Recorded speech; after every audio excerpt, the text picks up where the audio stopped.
So let's talk about rabbit holing. What do I mean by that?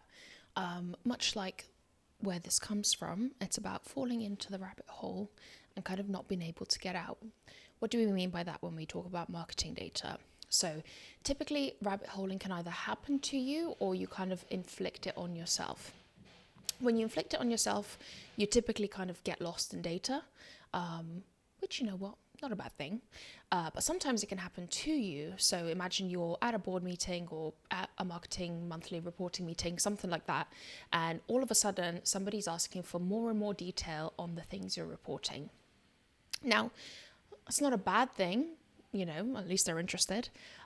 But it typically means that you'll have to go away and get a bunch more data. And sometimes it means that they'll keep asking. So when I talk to my marketing buddies, we talk about ad hoc data analysis, and that actually takes up a lot of marketing time. So how do we avoid that? How do we minimize that time to as little as we can, both for ourselves, if we're doing it to ourselves and we're getting lost in data, but also when those data requests come through?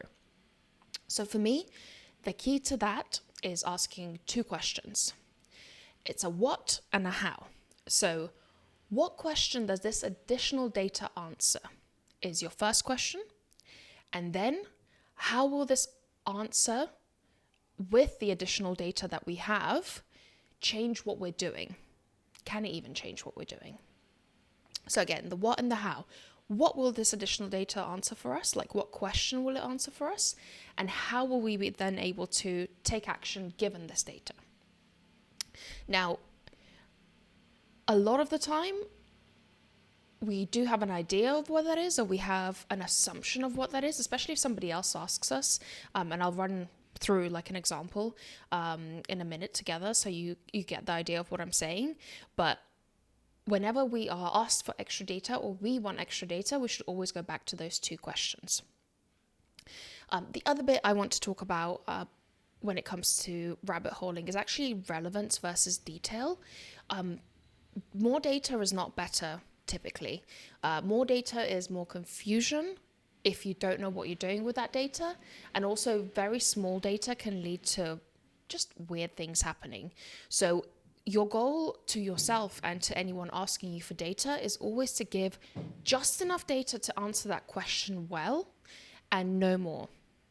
That way you will save a lot of time and a lot of headache, but also it will make sure that then the actions that you're taking from that data are relevant themselves.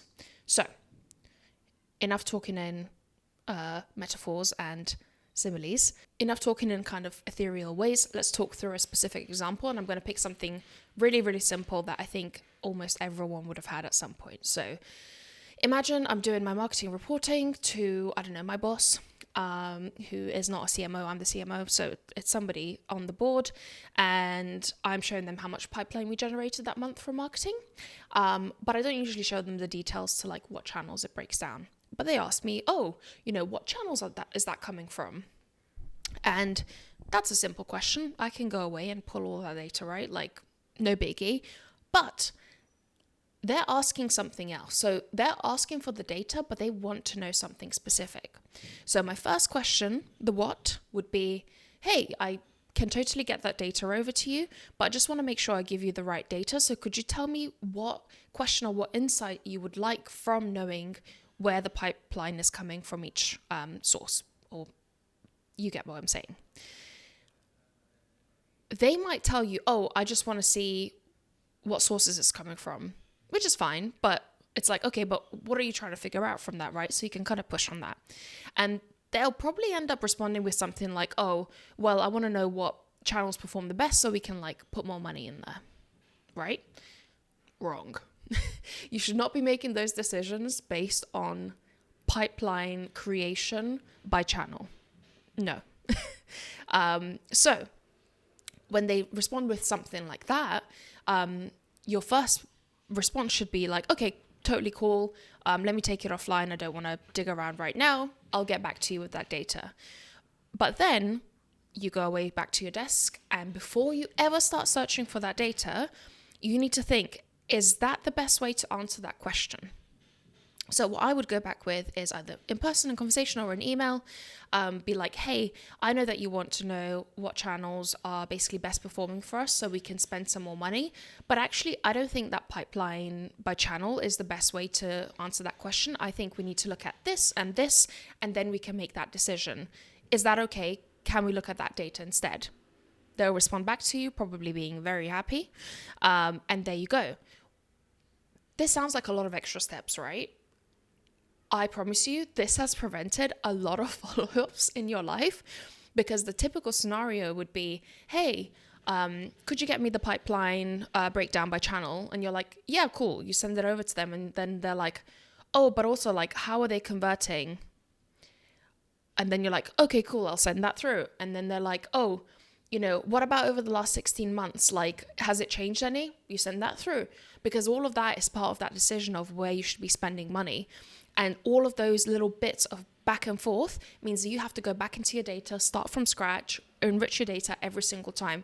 So if you nail almost the data brief, if we would call it that to begin with, it means that you're going to save an infinite amount of time, and you can look at that data, you can discuss it, and then you can have it saved. So if anything ever changes, you go back to that data, because that's how you made a decision, and there's a clear path of how you got there, because that you knew what you wanted to answer and how that will change what you're doing.